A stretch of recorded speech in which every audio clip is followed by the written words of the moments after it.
Hey guys, welcome to Infinity Outdoors. Just sitting here in the garage today getting things cleaned up. It's January 4th. We're right at about 9:45 in the morning, getting things cleaned up, straightened up, and about to head out and do some fishing.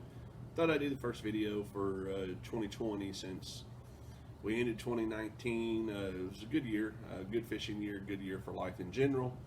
Wanted to just talk a little bit here about some of the things learned doing YouTube for 2019. I just started about 6 months or so ago. It's fun to do, I'll tell you what, but utmost appreciation for the guys and respect for the guys that do this full time, upload 6, 7, 8 videos a week. Man, it's hard work. So, came into it thinking it was going to be easy to do, but the video, shooting the videos and stuff is fun, but the editing and taking the time to put out a halfway decent video is just an insane amount of time. So respect to all the guys that do that.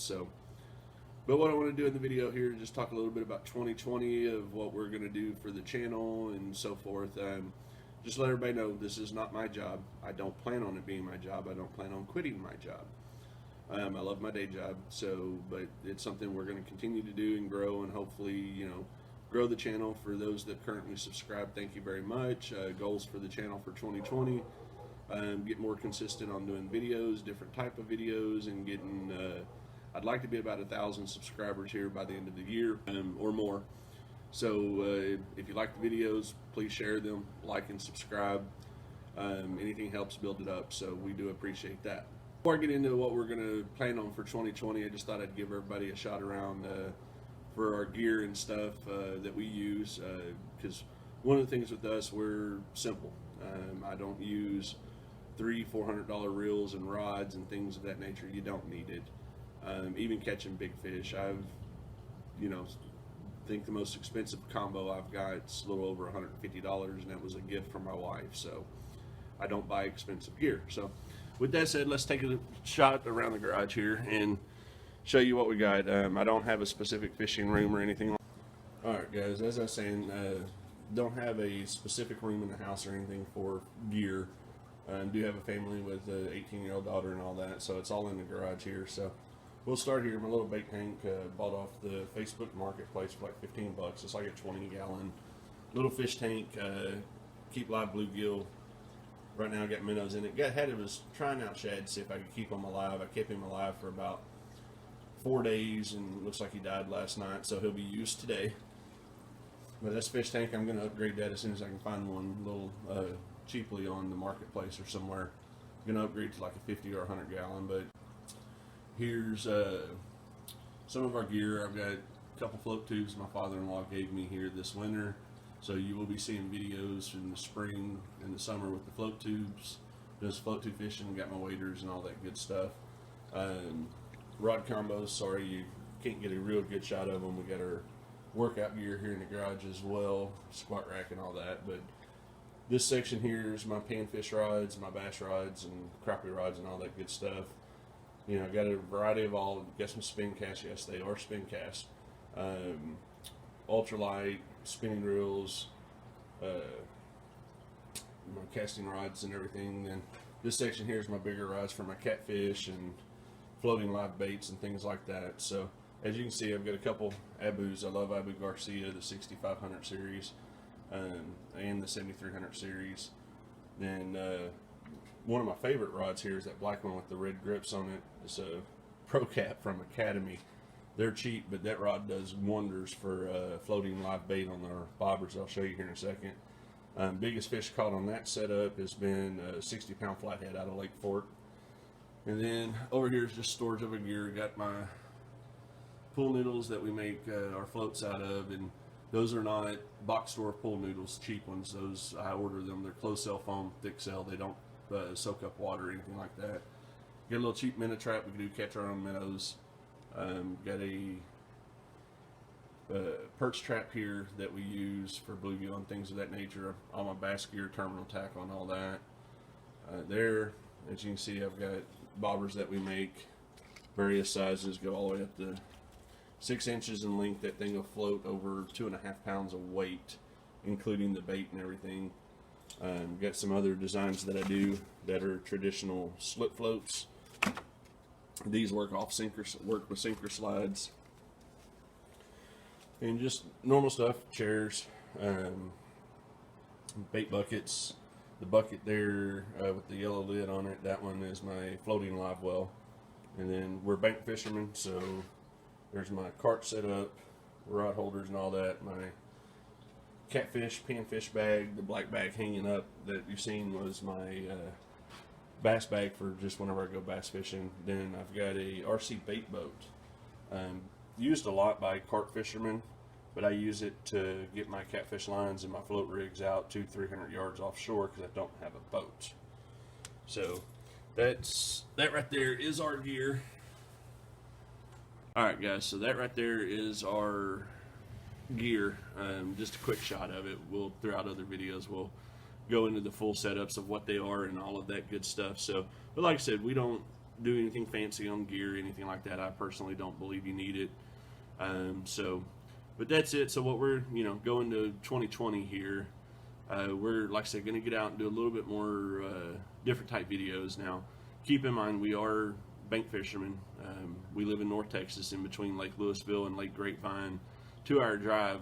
Within 2 hours, I can visit any of the major lakes in Texas, some of the best fishing lakes in the country. But we like to do urban fishing. What I mean by urban fishing is ponds and city parks and things of that nature, totally within city boundaries. They're not managed by the state. They do get stocked every once in a while, but the state doesn't manage them like they do a reservoir. In Texas, they call them community fishing lakes. So, which the definition the state uses is anything that is 2 acres or less and totally within the boundaries of a city limit. So Texas has a ton of those. We fish some that aren't necessarily in that classification, but they are city ponds, but they're bigger than 2 acres. These ponds here, love fishing them. Been doing it for 15, 20 years. Love it.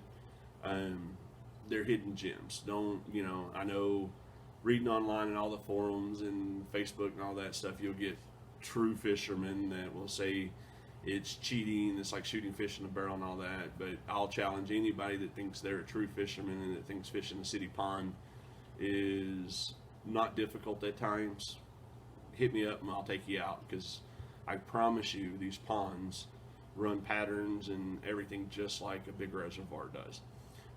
So don't knock somebody for doing that. Enjoy it. They're hidden gems. I've caught some of the biggest fish in my life out of little city urban ponds. Matter of fact, the week of Christmas, 2 back-to-back days. One day I caught in largemouth that was just under 8 pounds, and another one that was the next day, another one that was just under 6 pounds, both floating live bluegill. As far as that, want to let everybody know we are live bait fishermen. We love it. The majority of our fishing is done live bait. Now we do bass fishing with artificials and stuff like that. I love topwater.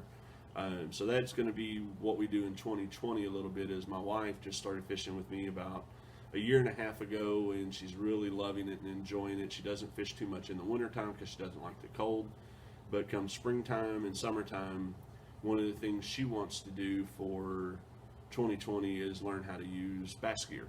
So we're going to do a lot of videos of first for her, first topwater, things of that nature. On that, we're going to do videos of using the RC bait boat, float tubing. The biggest thing I'm excited for, other than having my wife back out fishing with me, because it's been a couple months because of the weather, but I've got a kayak coming in next week. So you will be seeing a lot of kayak fishing videos with me. My wife won't do it, but I will be. So there'll be a lot of kayak fishing videos, catfish, bass, crappie, that kind of thing. And then the other thing that we're going to goal for 2020, outside of the channel just for fishing, is Texas has a recognition program for their anglers, much like all other states do. You can do water body records, state records, things of that nature, which we'll be going after water body records. Texas has 2 classifications. Weight records, which you have to have a certified scale, have what we call catch and release records for water body and state. So basically it's just the measurements of the fish. You have to document it in an application. So we're going to be doing that.